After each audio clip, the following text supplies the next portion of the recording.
Yung itlog niya, tatawa natin. Rosgel, para may pagkawari na. Confidential yun eh.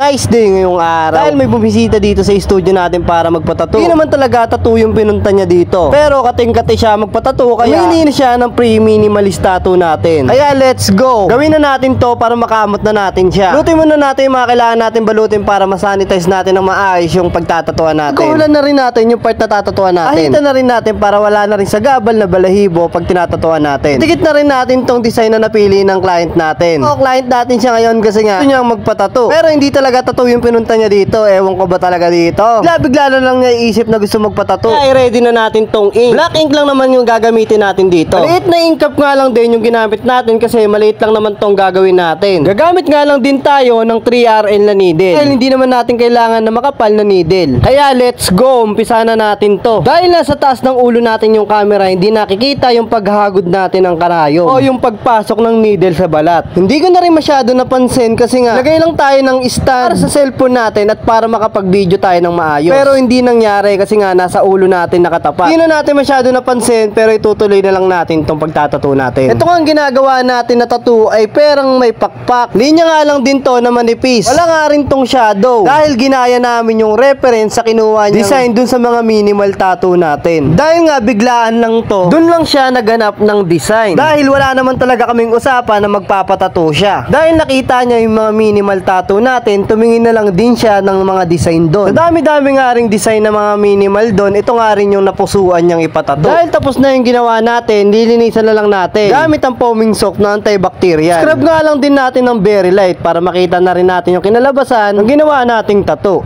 Yan na pala yung nagawa nating tattoo. Bali, linya nga lang din yan, gaya ng sa reference. Pero napag-usapan din namin na baka din pwedeng baguhin. Hindi na lang namin masyado gayahin yung nasa reference. Kahit lagyan na lang namin ng konting shadow para hindi masyadong plain. Para din mas lumabas yung pinaka-design ng tattoo. Maig naman siya, tayo na nga lang daw yung bahala kung ano yung dapat natin gawin. Bali, konting shadow lang naman yung gagawin natin dito. Gamit pa rin yung 3RL na needle. Tapos hindi na tayo gumamit ng white ink o kaya dislink water. Itong black ink lang din yung ginawa na natin pang shadow. Medyo dark nga yung magiging shadow natin pero okay lang. Hindi na natin masyado pupuruhan ng black ink o padadaanan ng needle. Ang mahalaga lang ay malagyan lang natin ng konting shadow para hindi ganun ka-plain yung ginawa nating tattoo. Na nga rin, tapos na nga rin tayo. Bali, pupunasan lang natin. At lalagyan na rin natin ng foaming soap ulit ng antibacterial para malinis natin siya ulit. Para makita natin yung kinalabasan sa ginawa nating tattoo. Konting foaming soap na antibacterial. Tapos, scrub lang natin ng konti. Nang sa ganun, malinis natin yung bawat area at makita na natin yung ginawa nating tattoo. Ay na pala yung ginawa nating tattoo. Lining nga lang dapat yan, kagaya ng nasa reference. Pero nilagay na lang din natin ng shadow. Nang sa ganun, hindi maging masyadong simple at lumabas mismo yung pinaka-design. Ayun nga yung reference saka yung ginawa nating tattoo. Sana nagustuhan ng client natin na kumpare natin.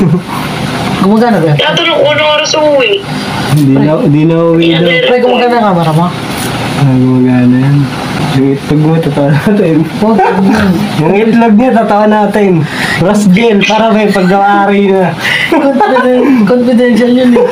Eh na nga, tapos na nga yung ginawa nating tattoo. Kaya para sa tattoo mo, nice! Shoutout sa'yo, Xavier Santos. Salamat sa tunay na suporta.